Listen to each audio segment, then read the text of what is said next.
Evening. आज हम बात करते हैं क्लोजिंग स्टॉक की कैलकुलेशन के बारे में। क्या है क्लोजिंग स्टॉक की कैलकुलेशन?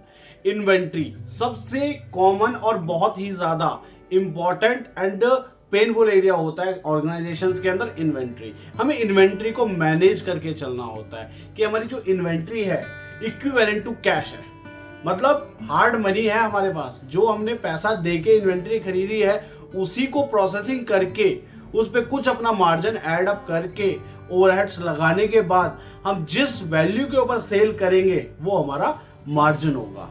बट अगर हमारी इन्वेंट्री हमने परचेज की और परचेज करने के बाद हमें उसकी वैल्यूएशन का ही नहीं पता, कितनी क्वांटिटी मेरे पास है, कितनी मुझे एज पर अवर सेल्स प्लान हमें परचेज करनी है, तो क्या होगा, हम अननेसेसरी एक डेड स्टॉक क्रिएट करते जाएंगे।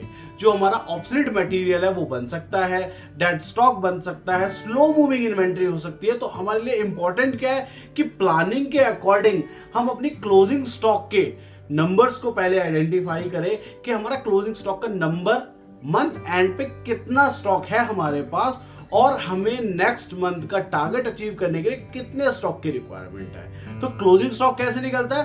Opening stock of the month and purchases या फिर प्रोडक्शन, दोनों एक ही बात है, इनवर्ट, दोनों हमारा पूरे मंथ में कितना हुआ एंड देन सेल्स, हमारा कितना हमने सेल करके स्टॉक अपना कम किया है। तो ओपनिंग प्लस परचेज या फिर production minus sales is equals to our closing stock. तो हम ये देखेंगे कि हमारा मंथ एंड पे कितना क्लोजिंग स्टॉक बच रहा है, ताकि हम अपनी वर्किंग कैपिटल को मैनेज कर सके कि हमने जितनी इन्वेंट्री परचेज करनी है अपने टारगेट्स को अचीव करने के लिए, हमें सिर्फ वहीं पे जाके हमें अपना पैसा ब्लॉक करना है, अपना फंड ब्लॉक करना है। अदरवाइज हम किसी और चीज के अंदर फंड को यूटिलाइज कर सकते हैं। अगर हम एक्सेस इन्वेंट्री परचेज कर लेते हैं, जितनी हमारी रिक्वायरमेंट नहीं है उससे ज्यादा अगर हम इन्वेंट्री परचेज कर लेते हैं, तो क्या होगा, फंड ब्लॉक होगा, कैश फ्लो पे इंपैक्ट पड़ेगा। सबसे पहले इन्वेंट्री मैनेजमेंट के अंदर हमें देखना होता है कि हमारा क्लोजिंग स्टॉक हम कितना मेंटेन कर रहे हैं, हमारे नेक्स्ट मंथ्स का, 3 मंथ्स का, 6 मंथ्स का, फोर्टनाइटली 15 दिन का या फिर 6 महीने का, साल का, जितना भी हम देखना चाहते हैं हमारा एज पर द बिजनेस। ये हर बिजनेस के ऑर्गेनाइजेशन के हिसाब से अलग होता है, प्रोडक्ट सेगमेंट के अकॉर्डिंग अलग अलग होता है कि हम कितने दिन की इन्वेंट्री मेंटेन करनी है, हमें हमारा टारगेट क्या है, कितनी हमारी सेल्स प्लान है, कितनी हमारी प्रोडक्शन की एफिशिएंसी है, कितनी हमारी कैपेसिटी है जिसके अकॉर्डिंग, और इतने जो हमारा एक लीड टाइम रहता है, एक साइकिल टाइम रहता है कि कितने टाइम पे हमारी लाइंस पे मटेरियल अब सप्लाई हो जाएगा और वो हमारा परचेज हो जाएगा। मतलब हमारे पास प्रोडक्शन करने के लिए और सेल्स करने के लिए जो कंप्लीट एक साइकिल रहती है, परचेज से लेके और हमारी लाइन फीडिंग तक, वो हमारी रुकनी नहीं चाहिए। तो उस सारी चीजों को मैनेज करने के लिए हमें क्या करना पड़ेगा, हमारे पास एक सॉफ्टवेयर होता है, हमारे पास एक सिस्टम होता है एमआरपी का। तो उसके अंदर हम मैनेज करते हैं कि हमारी कितनी मटेरियल की रिक्वायरमेंट है और कितना हमें परचेज करना है, कितना हमारे पास स्टॉक है। ठीक है, कितने की रिक्वायरमेंट मतलब अगर मुझे सेल करनी है तो प्रोडक्शन मुझे कितनी क्वांटिटीज का करना है, और जितनी क्वांटिटी का मुझे प्रोडक्शन करना है उसके लिए कितना रॉ मटेरियल रिक्वायरमेंट है, और जितनी रॉ मटेरियल रिक्वायरमेंट है उसमें से कितना मेरे पास स्टॉक में है, जो बैलेंसिंग है वो मुझे परचेज करके ऑर्डर करना है। तो ये चीजें हम आगे और देखते हैं। सबसे पहले हम देखते हैं क्लोजिंग स्टॉक कैसे निकालते हैं, कि अगर हमने पर्टिकुलरली किसी एक मंथ के अंदर है और हमें निकालना है कि आज इस मंथ में हमारा स्टॉक कितना है, ताकि हम नेक्स्ट मंथ की प्लानिंग करें। तो गाइस आइए ऑन द स्क्रीन हम देखते हैं कि क्लोजिंग स्टॉक की वर्किंग हम कैसे करते हैं। सो गाइस यहाँ पे अभी हमारे पास एक छोटा सा एग्जांपल है जिसके अंदर आप देखते हैं कि हम अपना क्लोजिंग स्टॉक की क्वांटिटी को कैसे ड्राइव करते हैं, कैसे कैलकुलेट करते हैं। सो यहाँ पे हमारे पास एक मंथ की कुछ ट्रांजैक्शंस हैं जिसके अंदर क्या है, हमारा कुछ एक मंथ के स्टार्टिंग का ओपनिंग स्टॉक। जब भी हम कोई मंथ स्टार्ट करते हैं तो लास्ट मंथ का जो क्लोजिंग स्टॉक होता है वो करंट मंथ के लिए ओपनिंग स्टॉक होता है। तो यहाँ पे क्या है, हमारे पास अप्रैल 22 का हमने एक एग्जांपल लिया है जिसका हमारा ओपनिंग स्टॉक पड़ा हुआ है 1503 क्वांटिटी का, और इसकी वैल्यू है 14,56,407। तो एवरेज रेट आ गया हमारे पास 969। तो अब क्या हुआ कि ये हमारे पास एक ओपनिंग स्टॉक था। अब ओपनिंग स्टॉक के अंदर हमने ड्यूरिंग द मंथ कुछ ट्रांजैक्शन किए हैं, कुछ हमने परचेज किया है, कुछ हमने सेल किया है। अभी हम लेके चलते हैं कि हम सिर्फ परचेज कर रहे हैं, परचेज समझो या फिर प्रोडक्शन समझो, दोनों एक इक्विवेलेंट है कि वो हमारे पास स्टॉक में प्लस हो रहा है, और जहां हम सेल की बात करते हैं वहां पे माइनस होता है। तो अभी यहाँ पे हमारे पास कुछ सेल्स की ट्रांजैक्शंस है, कुछ परचेज की ट्रांजैक्शंस हैं। तो ये है हमारे पास कुछ ट्रांजैक्शंस हैं और ये डेट वाइज हैं। अब हमारे पास ये डिफरेंट डिफरेंट स्टॉक है, क्वांटिटी है, ये इनका रेट आ गया और ये इनकी वैल्यू है। तो अब हमें क्या करना है, हम सिंपली जाते हैं अपनी वर्किंग देखते हैं हमें क्या करना है।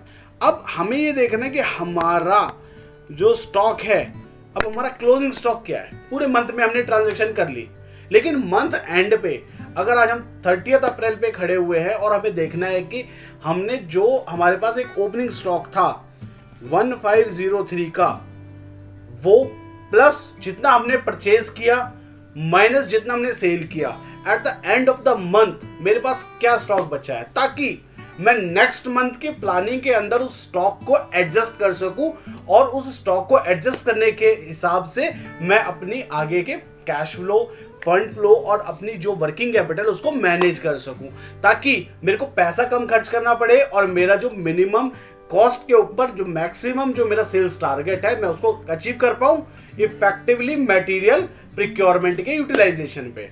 तो क्या करेंगे हम, अब एक से एक एग्जांपल से देखते हैं। हमने यहाँ पे एक छोटी सी वर्किंग की हुई है। हमने क्या किया, यहाँ पे ऑलरेडी फॉर्मूला पुट के हमने डेट वाइज निकाल लिया कि किस किस डेट पे क्या क्या ट्रांजैक्शन हुई। तो हमने यहाँ निकाल लिया कि हमारे पास ओपनिंग स्टॉक क्या था, हमने परचेज क्या किया, हमने सेल्स क्या की और हमारे पास क्लोजिंग स्टॉक क्या बचा। तो हमने यहाँ पे एक कैलकुलेशन की जिसके अंदर हम देखते हैं कि हमने क्या किया है।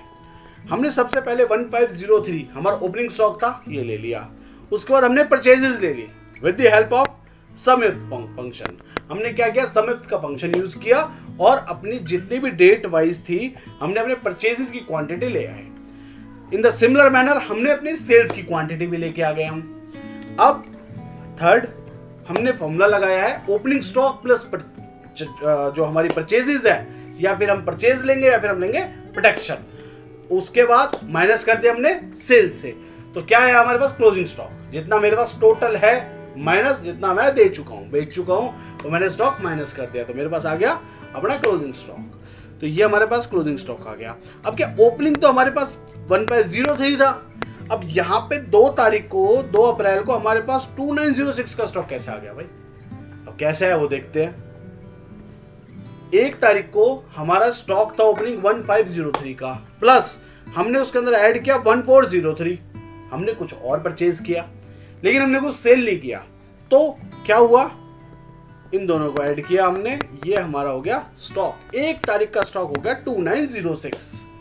अब अगर हम 2 तारीख पे आते, 2 तारीख का ओपनिंग क्या हुआ, 1 तारीख का closing. In the similar way जैसे हमने देखा कि मंथ का क्लोजिंग नेक्स्ट मंथ की ओपनिंग होगी। तो हमने क्या किया, यहाँ पे ओपनिंग ले लिया, इसको हम कंटिन्यूअसली ऊपर ले गए, यहाँ हमने फॉर्मूला पुट कर दिया। तो एंड द एंड हमारा क्या निकला, पूरे महीने में हमने क्या किया, 1503 का हमारे पास स्टॉक स्टार्टिंग में था और हमने टोटल पूरे मंथ में 21527 का हमने स्टॉक परचेज किया एंड 19800 का हमने सेल किया। तो हमारे पास स्टॉक कितना बच गया, क्लोजिंग स्टॉक 3230 का। कैसे, हमने यहाँ पे भी ऑलरेडी फॉर्मूला लगा हुआ है, हम इसको देखते हैं, कर देते हैं हम colour red. Opening stock purchase कितना है, हमने यहां से उठा लिया, सेल का है हमने यहां से उठा ली, एंड देन हमने सिंपल सा फॉर्मूला पुट किया है, opening plus purchase minus sales 3230, ये आ गया हमारा स्टॉक। तो अब इसके हिसाब से हम अपनी जो भी हमारे नेक्स्ट मंथ की या फिर नेक्स्ट फॉलोइंग मंथ जितने भी होंगे उनकी हम प्लानिंग को इस तरीके से मैनेज करते जाएंगे और एक इफेक्टिव मटेरियल प्रिक्योरमेंट प्रोसेस को हम मैनेज कर सकते हैं और अपने इफेक्टिव यूज कर सकते हैं अपनी इन्वेंट्री का और फंड्स का। सो अब इसका एक जल्दी से एक प्रैक्टिकली इसी सेम एग्जांपल को हम प्रैक्टिकली ट्राई करके देखते हैं। तो यहाँ पे हमने सेम फॉर्मूला लिया हुआ है, अब जस्ट हम यहाँ पे फॉर्मूला पुट करते हैं, फटाफट से करके देखते हैं हमने कैसे इस फंक्शन को यूज किया। तो यहाँ पे हम निकालते हैं सबसे पहले ओपनिंग स्टॉक। ओपनिंग स्टॉक कैसे निकालेंगे हम, इज इक्वल्स टू सम इफ्स। सबसे पहले हमसे क्या पूछा है सम इफ्स में, सम रेंज। हम यहाँ पे जाते हैं, सम रेंज क्या, हमें क्वांटिटी उठानी है, हमने सम रेंज पकड़ा, कॉमा, हमें डेट वाइज चाहिए, डेट सेलेक्ट कर दी, कॉमा, देन हमने यहाँ डेट सेलेक्ट कर दी, एंटर। अब टोटल तो आ गया 2906, बट हमें क्या निकालना है, ओपनिंग स्टॉक। तो हम एक कंडीशन और ऐड कर देते हैं इसके अंदर। हम क्या जाते हैं, इस कॉलम के अंदर हमने सेलेक्ट कर दिया this, comma and this, enter, हमारा। अब हम क्या करते हैं, फटाफट से इसके डॉलर्स फ्रीज कर देते हैं। हमने सबसे पहले अपना डॉलर फ्रीज कर दिया, देन हमने अगेन अपना डॉलर फ्रीज कर दिया, देन हमने क्या यहाँ पे डेट को फ्रीज, कॉलम पे हमने इसको फ्रीज किया, एंड यहाँ हमने रो को फ्रीज किया, कॉपी। अब हमने क्या किया है, सिर्फ एक जगह फंक्शन यूज किया है, और हम इसको क्या करेंगे, कॉपी करेंगे और नीचे तक जाके कर देंगे Alt ES फॉर्मूला पेस्ट, हमारा फॉर्मूला अपडेट हो गया। अब क्या हुआ, ओपनिंग स्टॉक तो सिर्फ एक बार आया है, क्योंकि हमने यहाँ पे डेट का फंक्शन लिया हुआ कि डेट को भी हमने सेलेक्ट किया, एक रेंज के अंदर क्राइटेरिया दिया है कि हमारा अगर एक तारीख जो भी स्टॉक है वो डेट वाइज आए, या तो परचेज का आए, सेल्स का आए, या ओपनिंग स्टॉक का, या क्लोजिंग स्टॉक भी है, कुछ भी है। तो हमने क्या किया, एक तारीख को ही ट्रांजेक्शन हुई है, ओपनिंग स्टॉक तो एक तारीख को आएगा, वो आ गया। अब हमने निकालते हैं अपना क्लोजिंग स्टॉक। तो हम क्लोजिंग स्टॉक कैसे निकालेंगे, is equals to opening plus purchase minus sales. ये आ गया हमारा एक तारीख का क्लोजिंग स्टॉक। अब 2 तारीख पे हम जाते हैं, अगर 2 अप्रैल पे जाते हैं तो 2 अप्रैल के लिए हमारा ओपनिंग स्टॉक क्या होएगा, इज इक्वल्स टू जो 1 तारीख का क्लोजिंग स्टॉक है, एंटर। हम क्या करते हैं, अब 2 तारीख पे जाते हैं, इस पे सेम फॉर्मूला हम नीचे पेस्ट कर देते हैं। तो क्या हुआ, 2906 का हमारा स्टॉक था ओपनिंग में, फिर इसमें हमने और कुछ परचेज किया तो हमारा स्टॉक ये आ गया। अब हम चले जाते हैं थर्ड पे, सेम ना थर्ड पे फॉर्मूला पेस्ट कर दे। अब क्या हुआ, यहाँ तो ओपनिंग में आया नहीं, तो हमें क्या करना पड़ेगा, इस फॉर्मूला को भी पेस्ट करना पड़ेगा। तो हमारे पास 3 तारीख को हमने अब तक खरीदा था, उसके बाद हमने 1275 का सेल कर दिया, तो हमारे पास स्टॉक बच गया 4498 का। तो हम इसको क्या करेंगे, फॉर्मूला को कर देते हैं ड्रैग, एंड इसको कर देते हैं हम आगे drag, copy, Alt ES formula paste. तो हमारे पास आ गया रिजल्ट ये। तो हमारे पास टोटल क्वांटिटी कितनी आ गई, ओपनिंग स्टॉक 1503 का था, 21527 का था हमारा परचेजेस, एंड 19800 का था कंप्लीट सेल्स। हमने इतने का टोटल हमारे पास स्टॉक अवेलेबल इतना था, और हमने इतने का सेल किया। अब बच गया हमारे पास 3230 स्टॉक। अब हमने यहाँ पे ऑलरेडी हमें फॉर्मूला पुट किया, तो हम क्या करते हैं, इसको दोबारा से हटा देते हैं, दोबारा लगाते हैं। ओपनिंग स्टॉक जाएंगे, ओपनिंग स्टॉक है हमारे पास ये, प्लस परचेजेस, परचेज किया हमने इतना, सेल्स नीचे, अब opening plus purchases minus sales. तो ये जो एक इक्वेशन है, opening plus purchase minus sales then closing stock, ये जो इक्वेशन है ये हमारी वैल्यू वाइज भी सेम चलती है। क्वांटिटी, सबसे पहले क्वांटिटी मैच हो गई, वैल्यू मैच हो जाती है, बट क्वांटिटी मैनेज करना बहुत इंपॉर्टेंट है। तो अभी हमने देखा था यहाँ पे क्वांटिटी मैनेज करना।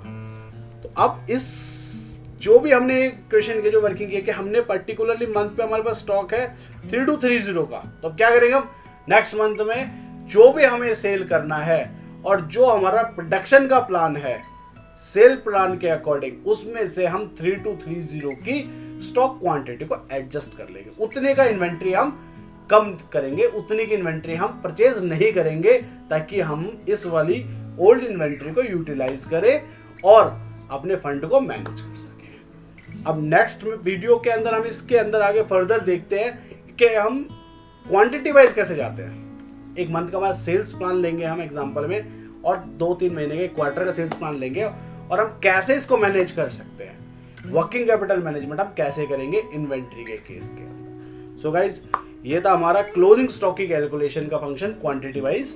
सो गाइज, आई होप आपको कॉन्सेप्ट क्लियर हो। Thank you so much for watching this video, and I will attach the same workbook in the description link, so you can download and do practice. Thanks for watching.